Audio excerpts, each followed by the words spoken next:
Why would a man who owns my house write me a receipt every month for 9 years? They are in the drawer by my sink, and each one has a balance at the bottom. The man who wrote them taped a notice to my door last month. It gives me 30 days to get out. My name is Marlene. I am the one who signed that house over to him. I did it at my own kitchen table in 2014, and a notary sat across from me and watched me do it. So let me give you the true part first. Deeds move houses. He recorded mine that same week. The first lawyer I paid read it and handed it straight back. He told me I sold that house. He was right about every word he said. There was nothing in writing saying he would give it back. No contract, no side letter, nothing signed. That is what 4 lawyers told me, and not one of them was wrong. So hold on to one thing. Every January, that man mailed me a form telling me how much interest I had paid him. So why would a man who owns a house tell you what you still owe on it? He did not do it out of kindness. He did it because it saved him money. It is the reason I am still standing in this kitchen. None of those lawyers ever saw this drawer. They were answering the wrong question. So was I. My husband died in the spring of 2014. He left me a stack of hospital paper I could not pay. The house on Sumner Street was ours outright, and it was the only thing left worth anything. The bank would not lend against it. I had no income they were willing to count. I went back twice and got the same answer both times. There is a man in this county who buys houses and holds paper on them. Everybody knows who he is. His name is Dalton. He sat at that table and offered me $26,000 that afternoon. I would stay in the house. I would pay him every month. When I had paid it back, he would sign it over to me again. The deed was already filled out when he arrived. He brought the notary with him. I did not think one thing about that until years later. So I signed it. You would have signed it as well. I want you to understand that I knew exactly what I was signing. He never asked me to leave. Not that year, and not for the 9 that followed. That is the part everybody skips. I want to be fair to those lawyers. Every one of them told me the truth. Every one of them answered exactly what I asked. What I asked was whether he ever promised to give the house back. That is a question about a contract. The answer to it is no. A promise about land has to be in writing to be worth anything. He never wrote one. I never asked him to. The person who finally moved this was not a lawyer at all. She volunteers at a housing clinic 2 mornings a week in the next county over. She listened to the whole thing. Then she asked me something nobody had. She did not ask what he promised me. She asked what the deed was for.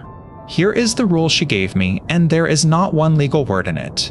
When a man takes your deed to make sure you pay him back, the law does not care what the paper is called. It cares what the paper was for. A deed handed over as security for money is not a sale. It is a debt with a house standing behind it. That stays true, even when the paper never uses the word. This is one of the oldest rules there is. It exists for one reason. Otherwise, the writing requirement that is supposed to stop fraud becomes the way you commit it. So the writing rule that beat me for years does not touch this question. You are always allowed to prove what a deed was actually for, which means the only thing that matters now is what he wrote down. A few weeks after I signed, my insurance agent called me at work. The policy on Sumner Street needed changing. The request had come from Dalton directly.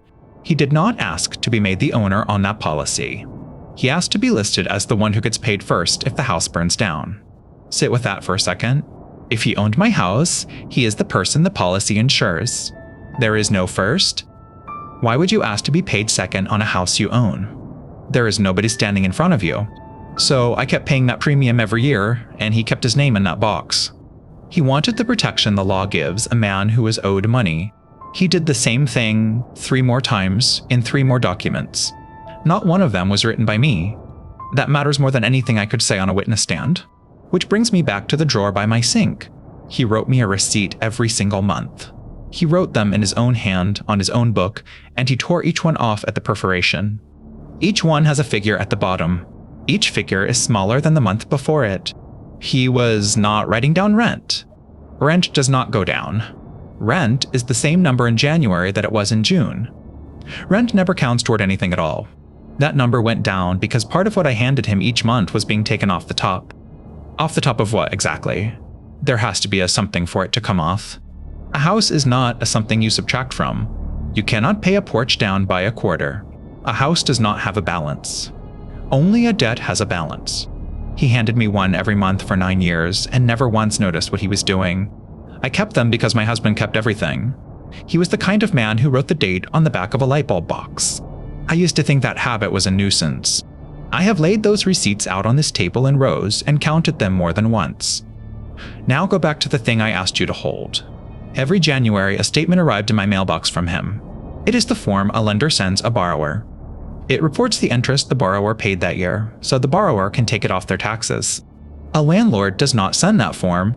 A landlord has no interest to report. A tenant does not owe him a debt in the first place. So, what was he telling the government every year? He was telling them he had lent money out. He was telling them a woman was paying him interest on it. He did not do that as a favor to me. Interest and rent are taxed differently. He was picking the one that suited him, and he picked it every single year. So every January, he wrote down, on a federal form, what I still owed him. On the house he says he bought. You cannot owe interest to a man on a house that is already his. There is no debt for it to sit on top of. Every one of those statements is in the shoebox. He mailed me the proof himself, first class, once a year for 9 years running. In 2019, my sister offered to help me finish it off. So I wrote to him and asked what it would take to be done. He wrote back on his own letterhead the following week. He gave me a figure. He told me it was good until the end of that month. Read that back slowly. Why would a man who owns a house tell you what it would take to be done? There is nothing to be done with. If he owned Sumner Street outright, the only paper he could ever have sent me was a price. A price is what a stranger pays. A payoff is what a borrower owes. Those are not the same document, and they never have been.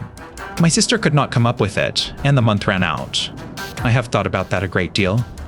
I am glad now that it did. Because that letter sat in a shoebox for years doing absolutely nothing.